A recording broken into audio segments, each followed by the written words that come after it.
This BMW has a long list of problems. It's got multiple oil leaks, it's got a coolant leak, it's got broken interior pieces, it's got exterior damage, it's got a check engine light, and it has low compression on one of the cylinders. Now my goal is to fix up this BMW and give it away to a lucky subscriber for completely free. But before we do that, we gotta turn this thing into a reliable daily driver. In episode 1, we went down to Monterey and we met a subscriber named Gerardo who gave me this BMW E46 for completely free. In episode 2, we did a full inspection of this car from the front to rear, and we made a complete list of everything that it needs, including some check engine light and misfire diagnosis and repair. And in this episode, we're gonna be tackling the check engine light. We're gonna see if we can restore the compression on that low cylinder, and we're gonna get this thing on the road, see how it drives, put it under some load, get it warm, drive it over to the gas station, put some fuel in it, and see if this engine is savable. For the check engine light, we have a DME fault, a P0102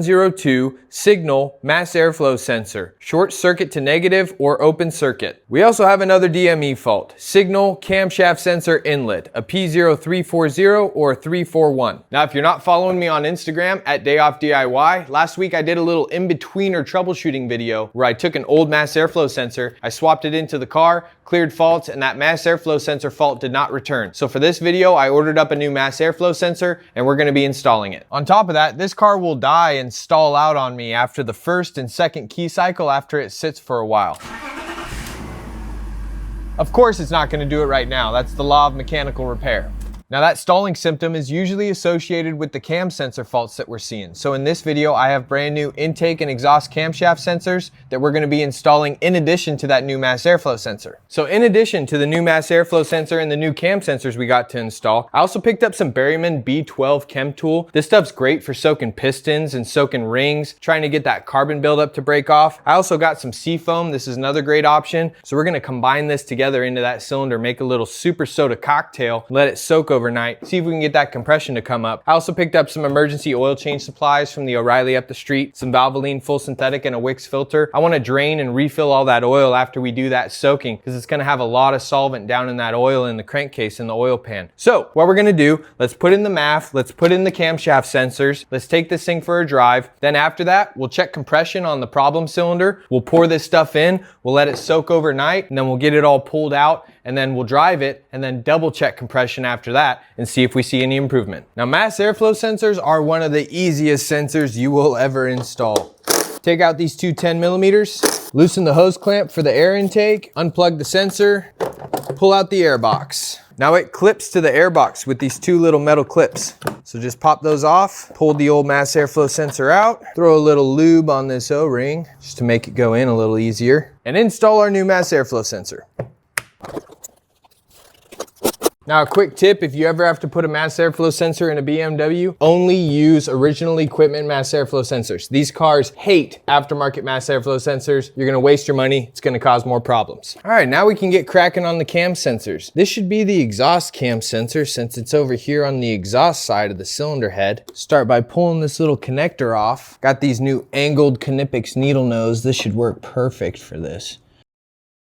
I bet you this connector's never come off in the entire life of this car. There we go, a little bit of leverage with a flathead. Connector looks a little wet with oil, just a touch. Yeah, we got some oil in that connector there. Could be part of our problem. Now we got a little 5mm Allen holding the sensor in. Wouldn't hurt to take the cooling fan and the shroud out, give yourself a little bit more room if you gotta do this on your own car. I think we can sneak it out though. There's our bolt, and there's our cam sensor. It's got a little bit of carbon-like buildup on there. The actual tip of it looks decent, but inside that connector, we have some oil that's pulled up on the bottom side there. So we'll have to spray out the other side of the connector before we throw it on the new sensor. We got our new VNE camshaft sensor, part number 12147518 Brand new with the O-ring. And the old O-ring, I think, is stuck in the cylinder head. So we're gonna have to pull that out first too. No, it's not in there. No, I was mistaken. It's on the old sensor, so we're good to go. Throw a little bit of Seal Glide, little silicone grease on this new O-ring. Make sure it goes in nice and easy. And then the orientation, the bolt was on the bottom, so we just gotta pop it in, Nice, we got it to pop into place. Double check that it's lined up with the flashlight and a mirror. Inspection flashlights are so incredibly valuable as a mechanic. If you guys don't have some, I'll put a link for some on Amazon in the description of the video for you guys. All right, that is lined up nice. Let's put our bolt back in. Got some brake cleaner here, just gonna hose out the connector. Spray it out with a little compressed air and plug her back in. We should probably spray Sage out with some compressed air too. Come here, it's okay. Good girl. I want to give you an aneurysm, so I gotta go light. Yeah. I think we're gonna have to pull the air box back out real quick just to get access for the intake cam sensor. Let's rip this out. I'm really excited to see how this thing's gonna run when we're done with this. All right, next step. We need to find where that cam sensor goes. I think she might be a little buried. Here's the new one. It plugs into that main harness connector at the bottom of the intake manifold. Need to put the new O-ring on that thing too. I'm gonna take a 13mm wobble socket and get this power steering bottle out of the way. If you ever need to get room in there, you can pull out the hardware and just kind of flop this off to the side. This wire here looks to be for the cam sensor, and yep, I see it there behind this Vanos solenoid. So what I think we'll do, let's pop this breather hose off from the valve cover. Just pop this connector out. Get that out of the way just a little bit. You don't want to be too forceful on that thing. You could totally break it. And then let's take the connector off for this Vanos solenoid here. And then we're gonna pop this thing off and remove it. Does my fan clutch wrench work? It does. So I think it's probably like a 32. Ugh, it moved. Why don't you want to move anymore? I'm just levering off of that oil Vanos line, that's why. Not only did Knipex hook this giveaway car up with some free tools last episode, but they also hooked me up with some new Cobra pliers. A whole box of them. Check out these monsters. You ever seen a plier so big? Boom! I think this is a perfect opportunity to bust these out. Spill a little bit of oil, but no big deal. We got our solenoid out. Now we got real nice access to that 5mm Allen. Okay. Hopefully I won't have to remove this oil Vanos line to get it out. All right, I'm able to get the old one out. And then for this connector, for this cam sensor, the wire runs down here, right behind the alternator, and it has a plug on the bottom of that wiring harness. So there we go, other cam sensor removed. Now we got our new one. Slap a fresh O-ring on there, little bit of lube. And before we throw that in, just take some brake cleaner, spray some of this oil down to the bottom of the engine. Now pop our new sensor in. It just barely fits in there with that oil Vanos line off the Vanos hub up there, but it gets in there. Get that seated, line up our threads, looking good. Drop our Allen back in. Now, between last video and this video, I was actuating the convertible top and it failed on me. And one of the latches on the driver's side failed and it stopped like an inch before closing to the windshield. So I was a little bit discouraged. I went on Instagram and YouTube Shorts and I posted a video to you guys just basically asking for help and advice, talking about the low compression on one of these cylinders and the convertible top. And I was just losing a little bit of motivation. You know, I didn't think that the giveaway car would need a new engine and or convertible top repairs because both of them can be very expensive and very time consuming. But if you haven't seen that video, go check it out over on my Instagram. But I came to the conclusion that we're not going to do a full restoration on this thing. Like, we're not going to do every single little thing, but we're going to make it a good, solid, reliable driver. I'm not going to cut corners for you guys. I'm going to do it properly, and I'm going to try to address every single little thing that could be an issue for the next owner. And I'm going to try to make it a really, really nice daily driver that's capable of doing hundreds of miles, if not thousands of miles on a road trip. But we're not going to replace like every single little thing that I can think of. We're going to find a happy medium. And so for everybody that contributed to that conversation and that discussion, I just wanted to say thank you. This channel, you know, is slowly creating a life beyond my wildest dreams, and it wouldn't be possible without you guys, the viewers. So I just want to say thank you for watching and supporting and having my back and believing in this series and believing in me and watching my content. 5 years ago, I never would have thought that I would be here, you know, with my own house, my own dog, my chickens, my shop, fixing BMWs for you guys and giving them away. It is just an absolute dream come true. So I'm not gonna cut corners, and I'm not going to pass off a problematic car to somebody else. I'm gonna do right by you guys. So again, just thank you for your support and for making this all possible, because none of this is possible without you. All right, let's route this wire back down, plug her back into the harness. All right, she's plugged back in. We are good. Cam sensor is installed. Let's reinstall our Vanos solenoid. Boy, these pliers are so awesome. I'm gonna snug these up just with the pliers because I'm so confident in them. Nice, perfect. And then plug our breather hose back in, and we are ready to rock. Now we can flop our power steering bottle back over. Now the airbox can go back in, plug in the MAF. Boom. All right, so let's fire this thing up, see how it runs, and then we'll clear faults and take it on a hot lap. Go put a full tank of gas in it, go get it nice and hot, put maybe, 10, 15 miles on it, and then we'll pull the spark plug for the problem cylinder, check compression, and start the overnight soak. She fires up a lot faster. No rough idle, no misfires, no nothing. After I replaced that ignition coil on cylinder number 5 that was causing that hard misfire, thing's been running pretty dang good. All right. Let's clear faults. Delete fault memory. Yes. I had a fault for the convertible top in there too. I probably should have taken notice of it. I might have it on the camera, but that's not in there anymore. It's been deleted, so maybe the convertible top will actuate again. No more DME faults, so let's close operation on this one, and let's get ready for a test drive on this thing. This front bumper is pretty dang loose, but I think it's good enough for test drive. This fender well's hanging down a little bit too. This thing is probably gonna get caught by the wind at highway. Oh, that's a little better. Oh yeah, that'll do for now. Let's check the other side. Yeah, I think we'll be okay for a test drive. We'll see. If anything comes up, I can take surface streets and go a little slower, but I gotta get this car hot and I gotta put it under load and see if that low compression becomes a bigger issue. Sage, hi chickens. Sage, come here. Trot, trot, trot, trot, trot. Hi, come on, let's go for a ride. Load up. You can hang out in the back seat. All right, maiden voyage. First time I will have driven this car on the street. She's running pretty dang good. We have to go to the gas station ASAP though. Suspension feels great though. Control arm bushings feel nice and tight, and shocks and struts feel good too. They're just like barely leaking on the inspection, but they'll be plenty fine. They got lots of life left in them.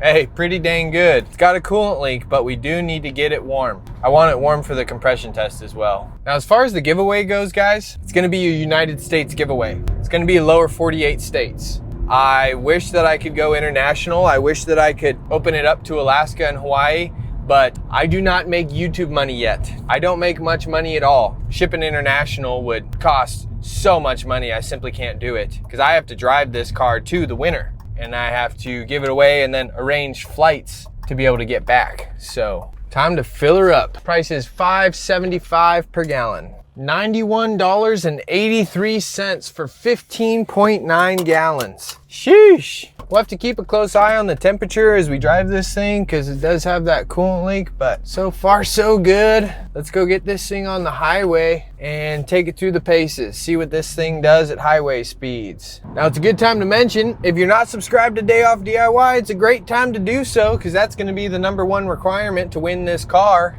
is subscribe to the channel. Now I haven't talked about it in the last 2 videos, so let me share it now a little bit. I'm pretty much just gonna put a Google form in the description of the video, and if you want to win the car, you just have to fill out that Google form, and then I'll probably get together with Gerardo and we'll either do it random or we'll pick a winner, but you gotta be in the lower 48 states. I've had so many people reaching out on Instagram and TikTok and asking if I can ship the car to like West Africa and all these different foreign countries. And it's like, guys, I ain't got the money for that, but maybe one day we can do international. So I don't know if I'm gonna add the giveaway form into this video because we have a lot more to go. But subscribe to the channel, watch the videos as they come out, and I will give you more instructions as the time comes. All right, gang, getting on the highway. I'm gonna give it the juice here, downshift it.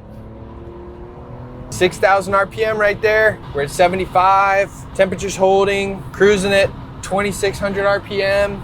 Wheels and tires feel balanced. Downshifting into 4th, climbing up to 4,000 RPMs. It still pulls great. Pulls like a healthy M54 B25. Coolant light came back on again.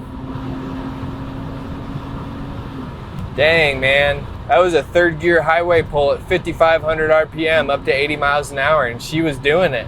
Oh, we got a traction control light and a brake light on now. I wonder what that's from. I also just discovered that the window switch isn't working as well. I have no adjustability on my side mirrors. It's a BMW. We're gonna have a lot of problems, but when they're driving good, whew, it's a thing of beauty, especially these older E-chassis. We gotta do our best to keep them alive. I also did a little bit of research. The fog lights were staying stuck on even with the key out of the ignition, causing a battery draw last video. I unplugged the fog lights and it completely fixed the battery draw. After doing a little bit of research, I think it's possibly the headlight switch. I've seen some stuff that it basically is the LCM, the light control module. There may be an issue in there, so probably have to swap out the headlight switch, I think, see if we can fix that part. Plug the fog lights back in.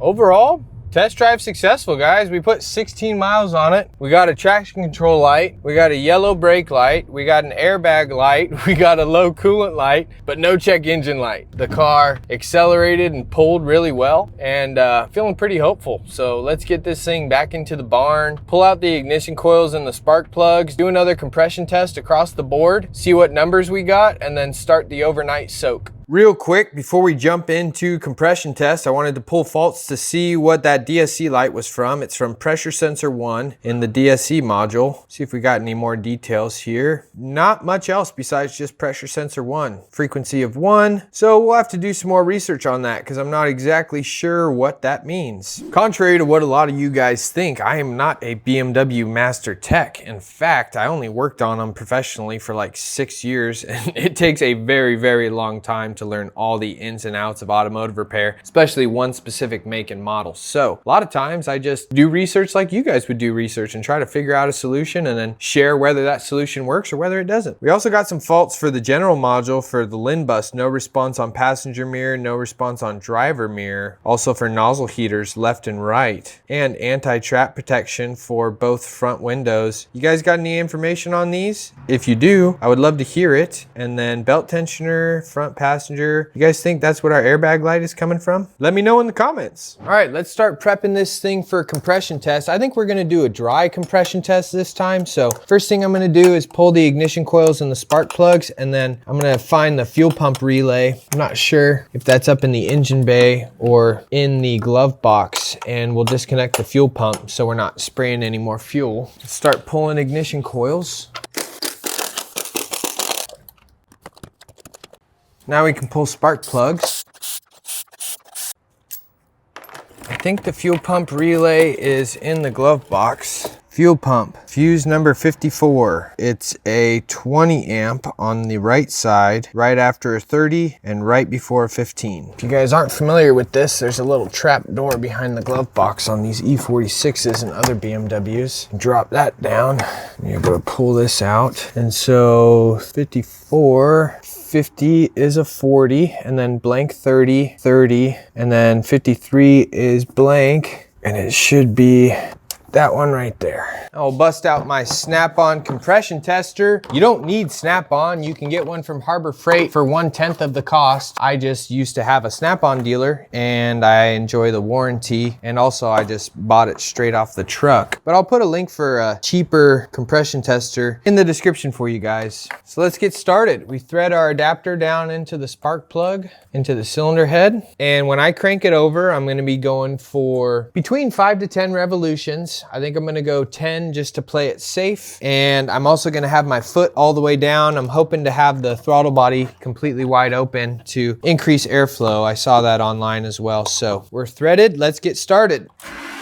Cylinder number 6, 195. I'm not smelling any fuel yet, so that's good. I think disconnecting that fuel pump fuse is working. We are at 190 on number 5. 190 on number 4. Hey, 190 on number 3. Was that our problem cylinder before? Was it number 3 or number 2? 190 is great. Even if compression's up though, I'm still gonna soak them. I'm gonna soak all of them. 190, number 2. Are we good? Did compression come back a little bit? Maybe I'm cranking it too much, doing 10 cranks. I usually do 7 or 8, but AI was saying 5 to 10, so I was like, hey, why not just do 10? Also too, maybe I did a wet compression test last time, and maybe I just washed the cylinder out on that one cylinder, and it just lost compression. I don't know, we'll see. And cylinder number 1, 190. Boys, we got 190, 195 across the board right now. That is so good. This thing was at like 110 to 130 before. That is such a win. I think this engine's gonna be okay. Either way, for oil consumption and just to clean up the pistons and make sure there's gonna be no carbon deposits on those rings, I'm still gonna give them a soak. So let's work on that next. Yeah, let's do both. Let's do, I don't know, do we do just Berryman? Told you guys I was gonna make a cocktail. We'll do a little bit of seafoam. Okay, we'll do a little bit, and then this thing is good for fuel. How much? Add 1 ounce per gallon, and this is a 16-ounce can, so we'll put the rest in the fuel tank. Now, have I ever done this before? No, but I read some stuff online and people said that it worked well, so. Engine's a little too hot. That's all right. Maybe it'll work a little better because it's hot. Either way, compression numbers are up. I'm gonna let that sit overnight, and then we'll crank it over, get all the fluid, if there is any, out after it cooks. But you know what? Maybe if it's hot, it's just gonna like boil and really get into all those little nooks and crannies. And hopefully it'll do good things. I read some good things online from people using Berryman for this same process. So let's put the rest of that seafoam in the fuel tank. And then I'm gonna take myself on a little date, go out and get myself some dinner and a cocktail, and we'll revisit this tomorrow. Let's go hit the fuel tank. Let's open up the flapper. Now, it's a good idea to run seafoam in your tank every 30, 60K miles because it's just got some nice fuel cleaning additives in there, keep your injectors clean, all that good stuff. You can also add it to your crankcase, and you can suck it up with a vacuum hose and put it straight into the intake. There's a lot of things you can do with this stuff. It's good stuff. Now tomorrow, after this sits, we're gonna crank the engine over with all the spark plugs out of it and squirt out any remaining fluid that's in the cylinders.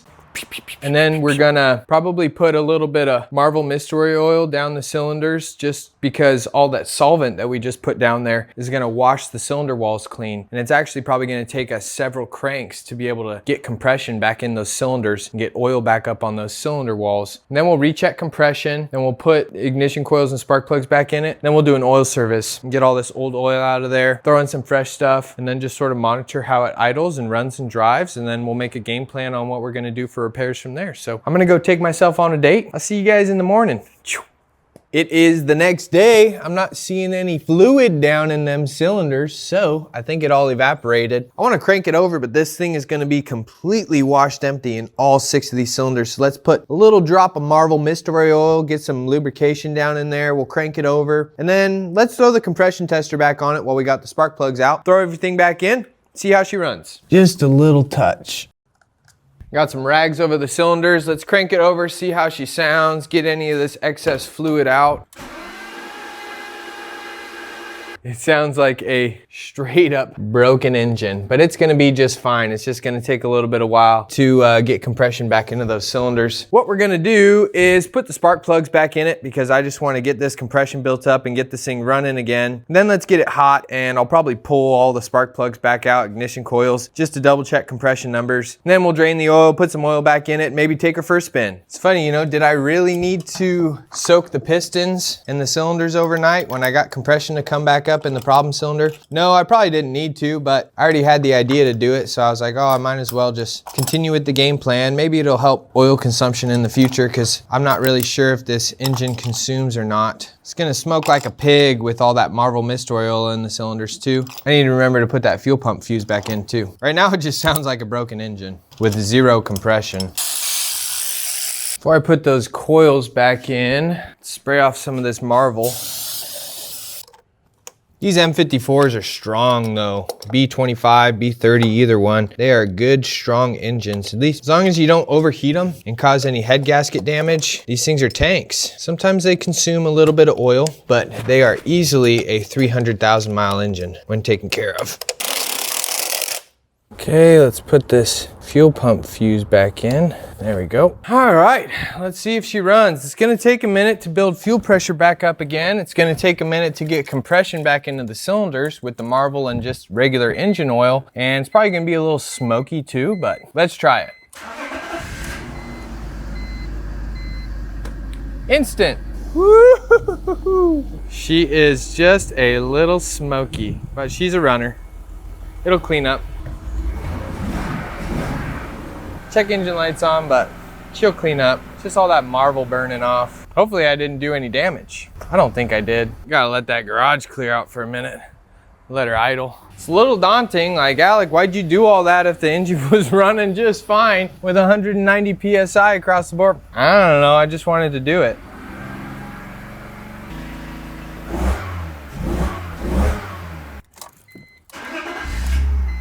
Now the misfire's gone. All we needed was just a little key cycle. Check engine lights back off. She's running on all 6. Sounding really good now. Oh yeah, let's go, baby. She is good. Had a hard misfire and a key cycle fixed that. Must have just had like an injector or ignition coil cut off due to a hard misfire. I'm gonna plug the code scanner in it real quick and make sure faults are cleared. So for faults, we had a P1343 misfire cylinder number 1 with fuel cutoff and misfire cylinder number 5 with fuel cutoff. So I think the car just detected that heavy misfire, cut fuel to number 5 and number 1, key cycled it. It ran perfectly fine. So now we're just gonna erase those, give ourselves a clean slate. No DTC stored. Fire it up. Oh yeah, she is mint. It is idling absolutely perfect. So now I'm going to pull fuel pump fuse again. And now let's pull spark plugs and ignition coils again.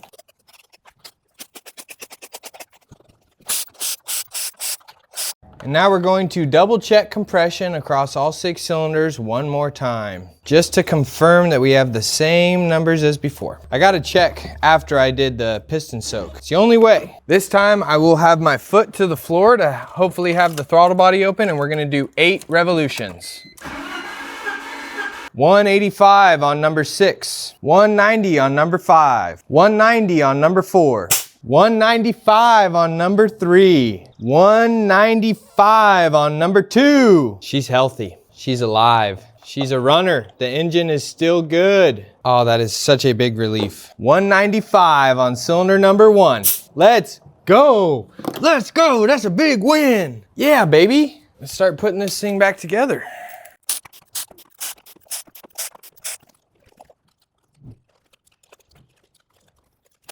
Let's pop that fuse back in. There we go. You go home and you go back up. Now she ought to fire right back up. We'll give ignition on for a sec just to get the fuel system primed. She should run like a nice 190 PSI compression car. We're in business, baby. The giveaway series continues without having to replace the engine. That is a big, big win. Let's go. I'm feeling kind of lazy and I don't want to do the oil service and put this thing up on jacks, but let's get underneath, put it up on jacks, get this oil out of here. Are you humping me? Did you just hump me? What are you doing? What you doing? Freaking horny little dog.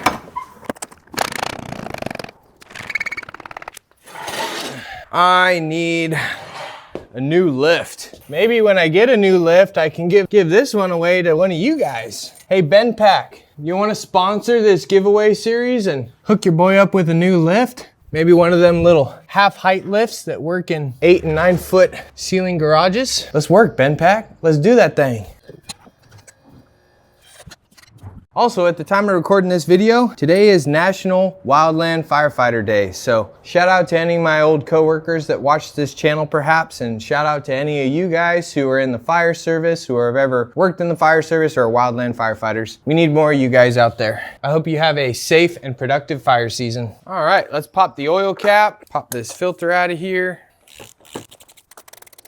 Oil's nice and hot, so it'll be thin. Now when oil's hot, it's gonna shoot a lot further than if oil is cold. So this engine's at operating temperature. I need to move my bucket a little bit further towards this passenger wheel to catch that first initial stream. Watch these ninja skills, ready? Dry fingies. Oil looks really good. You want it far enough to catch the stream, and then you also want to cover vertically down from the drain plug hole. Once this thing slows down, it's just gonna drip and maybe come a little bit this way. The old crush washer came off. Replace it with a new crush washer from our oil filter kit. Get that ready. Let this drain for a little while. We want to get all that solvent that we put down into the cylinders, that Berryman chem tool. We want to get all that out of this engine oil. See how it's starting to creep backwards once it's slowed down? You got to be prepared for that. Engine oil looks really clean. Okay, you've drained enough. good and tight. I love this little no spill funnel. Thing is sweet. Pick off the old O-ring, new Wix filter.